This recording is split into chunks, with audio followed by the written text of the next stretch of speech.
ঢাকা বিশ্ববিদ্যালয়ের শিবিরের সভাপতি এই কয়েকদিন আগ পর্যন্ত কেউ জানতোই না সে ফেরাউনের কোলে মোসা যেমন লালন পালন হয়েছে, আমার মনে হয় ওইভাবে উনি কাজ করেছে। তারে তো এই দেশের প্রতিটি জনগণের অন্তত সংবর্ধনা দেওয়ার দরকার ছিল এই কৌশল অবলম্বন করার কারণে। আর না, অনেক মুনাফিক, অনেক জালেম এখন উল্টা পাল্টা ফতোয়া দিচ্ছে। হ্যাঁ, কেন? এতদিন তার পরিচয় গোপন ছিল, এতদিন মাথায় তুলিনি, আপনি নাচিয়েছেন। এখন পরিচয়টা দেওয়ার পরে আপনার কি সমস্যা? কি আমি চাই এদেশে ছাত্র দল যেমন প্রতিষ্ঠিত হোক, আমি চাই এদেশে চরমনার আন্দোলনের যারা ছাত্র আছে, ইসলামী শাসনতন্ত্র আন্দোলনের ছাত্র যারা, তারা প্রতিষ্ঠিত হোক। আমি ওইভাবে, আমার মন উদার, এজন্য চাই ইসলামী ছাত্র শিবির এদেশে ওইভাবে প্রতিষ্ঠিত হোক। আমার তো ছেলে নেই, আমার মেয়ে আছে। আমি চাই আমার মেয়েদেরকে মানুষের মতো মানুষ করার জন্য একটা সংগঠনের দেশে আমার মন মতো আছে, আমি ধাসে ধাসে পরীক্ষিত, সেটা ইসলামী ছাত্রী সংস্থা। আমি আপনাকে গ্যারান্টি দিচ্ছি, যদি শেষ বয়সে বৃদ্ধাশ্রমে যেতে না চান, যদি নিজের ছেলে নিজের মেয়েকে নেশাগ্রস্ত অবস্থায় দেখতে না চান, ইসলামী ছাত্রী সংস্থা, ইসলামী ছাত্র শিবিরে নির্দ্বিধায় দিয়ে দেন, আমি গ্যারান্টি দিচ্ছি এই দুইটা কাজ জীবনে পাবেন না। একমাত্র ছাত্র সংস্থা বাংলাদেশে একটাই, অন্যগুলো আছে ইসলামী যারা আছে, কিন্তু এটা আমি পরীক্ষিত, এদের ভেতরে কোনো নেশাখোর নেই। আপনি আল্লাহর ওলি দেখার জন্য সেই বরিশাল চলে যান, আল্লাহর ওলি দেখার জন্য চলে যাচ্ছেন সেই চট্টগ্রামে, সিলেটে। কিসের আল্লাহর ওলি? আল্লাহর ওলি আপনার বাড়ির পাশে ওই ছেলেটা যে যুবক মানুষ 5 ওয়াক্ত নামাজ পড়ে আর তাহাজ্জুদ আদায় করছে। এটার ট্রেনিং দেওয়ার জন্য ইসলামী ছাত্র শিবির, ইসলামী ছাত্রী সংস্থা, এটা আল্লাহর নিয়ামত।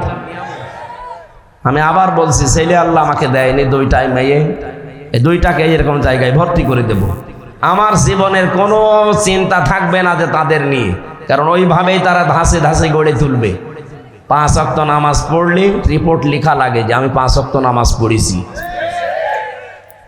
আমি পরীক্ষিত এই কারণে বলছি, কয়েকদিন আগে আমার একটা শপথ ছিল, কিন্তু হয়নি। 120টার উপরে আমরা প্রশ্ন দিয়েছিল, পারিবারিক জীবন সম্পর্কে 20টার উপরে। আমি সারা দেশে কোরআনের ওয়াজ করে বেড়াই, অথচ আমি এ পরীক্ষায় পাশ করতে পারলাম না, আমার সিরিয়াল আবার পেছিয়ে দিয়েছে। তাহলে যারা পাশ করেছে, ওরা যদি সত্যি পাশ করে থাকে, তারা কোন ধাঁচের মানুষ আপনি টের পাচ্ছেন না? নবীজি যা করেছিলেন, আমার মনে হচ্ছে 1500 বছর পরে তাই করছে এই মানুষগুলো। এমনি এমনি আল্লাহ একেবারে সহজে বিজয় দিয়ে দিল। এর ভেতরে কত ঘাম, কত রক্ত, কত কৌশল, কত বুদ্ধি আপনি টের পাচ্ছেন? 15.5 বছর বহু চেষ্টা হয়েছে, কিচ্ছু হয়নি। জালেম আরো তার বৃদ্ধি বাড়িয়েছে। কথা বলেন। বিশ্ব নবী জানালেন, তোমরা পায়খানা কম বানাবা আর চুলা বেশি বানাবা। ওই সময় আবু জেহেল তো আগেই মারা গেছে বদরে। মক্কা বিজয়ের সময় বেঁচে ছিল, কাফেরদের যে নেতৃত্বে ছিল এই লোকটার নাম আবু সুফিয়ান। খুব কৌশল বস্তু। রাতের বেলা গোয়েন্দাদেরকে 4 জনকে পাঠিয়েছে, যা তো দেখ মোহাম্মদ এসেছে নাকি মক্কা বিজয় করার জন্যে, লোকজন কেমন আছে এটা একটু দেখে আয়। ওরা রাতের বেলা একটু হাফসা হাফসা দেখে, পাহাড়ের পাদদেশ থেকে তাকিয়ে দেখছে মানুষ আর কয়জন তো জানে না তাঁবুর ভেতরে, শুধু চুলা গুনতেছে। রান্নাঘর 1, 2, 3, 4, মানে এক একজন মানুষ বানিয়েছে 8টা 10টা করে। 10,000 মানুষ যদি 5টা করেও বানায়, বলেন কত? এই 50,000 গুনতে গুনতে ওদের রাত হয়ে গেছে, রাত 12টা 1টা। একটা কাজ হলো, 5 চুলা যদি এত হয়তো মানুষ কত আছে ও গুনে শেষ করা যাবে না। চল নেতারে বলি। নেতারা এসে বলছে যে কি মানুষের পরিমাণ আমরা জানি না, তাঁবুর ভেতরে কত কি আছে, খালি চুলা গুনিছি। রান্নাঘর গণনা করতে করতে রাত প্রায় অর্ধেক হয়ে গেছে, আমরা চলে আসলাম। মানুষের হিসাব আমরা জানি না। ধমক দিয়ে বলছে, পাঠালাম তোদের মানুষ গণনা করতে, তোরা চুলা গুনলি, তোদের দিয়ে হবে না। আরো নতুন 4 জনকে ভোরবেলার দিকে পাঠিয়েছি, যা এবার দেখ। নবী যে জানিয়েছিলেন পায়খানা কম বানাবা, আর এ রাতে যেহেতু এ কাজে সবার যাওয়া লাগে, প্রাকৃতিক প্রয়োজন, এক একটা পায়খানার সামনে দাঁড়িয়ে আছে 200, 500, 700 করে। ওরা গণনা করছে লাইন, 4-5 লাইন গণনার পরে চিন্তা করছে এ তো কয়েক হাজার হয়ে গেল, আর তাঁবুর ভেতরে যে কত আছে ও আল্লাহ জানে, দরকার নেই। যে বলছে কত মানুষ আছে গণনা করতে পারেনি, কিন্তু পায়খানার সামনে যে লাইন 4-5 লাইন গণার পরে আমাদের আর সহ্য হয়নি, চলে এসেছি।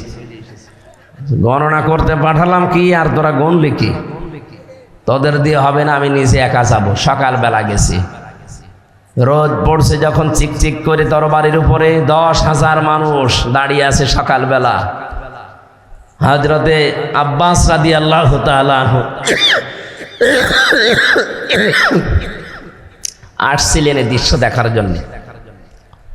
পাহাড়ের পাদদেশে দাঁড়িয়ে আবু সুফিয়ান তাকিয়ে এই দৃশ্য দেখে হযরতে আব্বাসকে দেখতে পেলেন।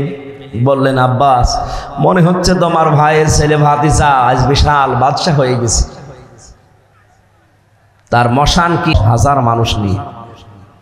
হযরতে আব্বাস ওই দিন বলেছিলেন, আবু সুফিয়ান তোমার চোখ তোমাকে ধোঁকা দিচ্ছে, ভালো করে চোখ মলন করে আবার একটু তাকিয়ে দেখো, এর নাম বাদশাহী না, এর নাম নবুয়ত। নবুয়তের শান আছে, এই জন্য তুমি এখনো দাঁড়িয়ে আছো। নবুয়ত যদি না হতো তাহলে তোমার মতো কাফের এই জায়গায় কল্লা নিয়ে বডির উপরে দাঁড়িয়ে থাকতে পারতে না।